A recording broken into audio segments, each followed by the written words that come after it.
Hi everyone, Sam Rothmeyer here with the Wednesday Night Wine Club. This is the white wine video for the January 2022 shipment. Let's get into it.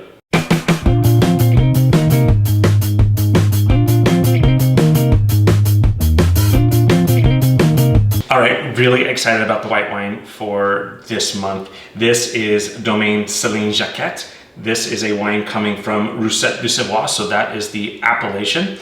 The Savoie is located on the eastern side of France, bordering Switzerland. It's actually in the Prealps, and there's part of the Savoie that actually overlooks Lake Geneva.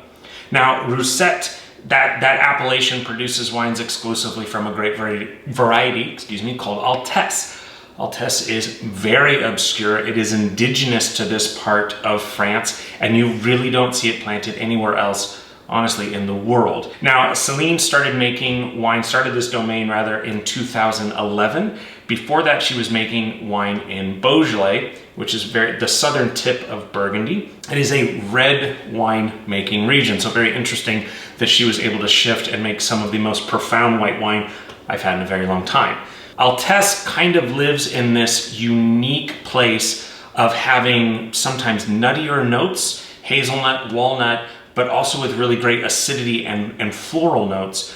Usually the nuttiness, we've had this before in previous wine shipments where that nuttiness is almost like a sherry. This is more of, think the flowers that you would get before the nut sets on the tree.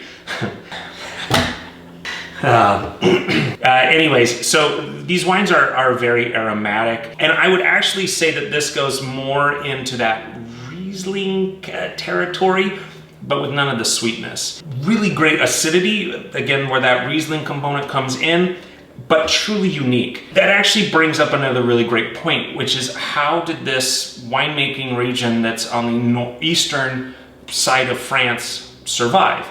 Well, the Savoie is where you go if you're French and you want to ski. And when you are traveling somewhere, think about it, we tend to want to do as the locals do. So if you go to, let's say, Colorado, you're going to end up drinking a lot more beer than, say, if you went to Kentucky, where you're going to be thinking more in terms of bourbon. So the winemaking region in the Savoie flourished because of all the tourism that was coming in. And that is a huge piece of what makes wine successful, at least back then, was its either being famous, so Reims in Champagne or Burgundy below, those had no waterways connected to it, but they were famous because that's where kings went to get crowned. Otherwise, as far as France is concerned, Bordeaux and the Loire Valley were really the only major players on a worldwide scale for winemaking because of their accessibility to the Atlantic Ocean and being exported elsewhere. But if you're that far landlocked, no one is grabbing a horse, doing the barrel on the back of the what's that word? Not a trailer. This is what happens when you drink a lot. Words. Trailer, but it's like a buggy. What is the word? You attach the horse to it. I have to look at that. Well, you know, we'll probably edit this out in post.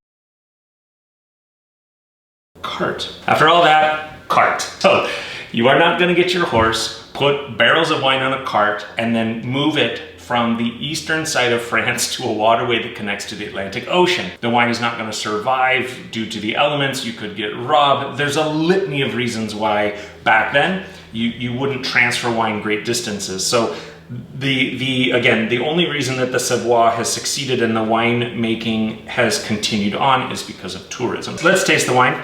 You'll notice the color. This would imply age on the wine, which this is a 2017, so the wine has aged a bit, but incredibly fresh on the nose. And it has this citrus, white flower.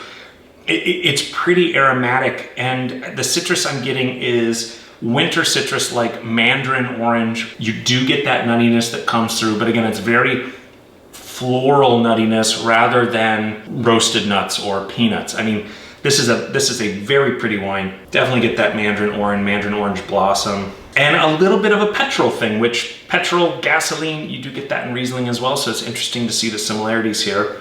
So let's taste it. So on the palate, this is what I would call a medium-bodied white wine. Medium-bodied, think 2% milk.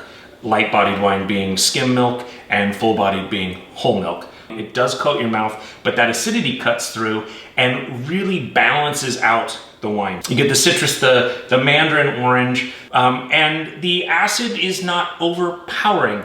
This is a really great wine that I think you could drink on its own, but would be fantastic with salads. This would be great with winter stews, with sausage and caramelized onions. This is a great wine to enjoy on a California spring day where it could be 65 degrees, it could be 92 degrees.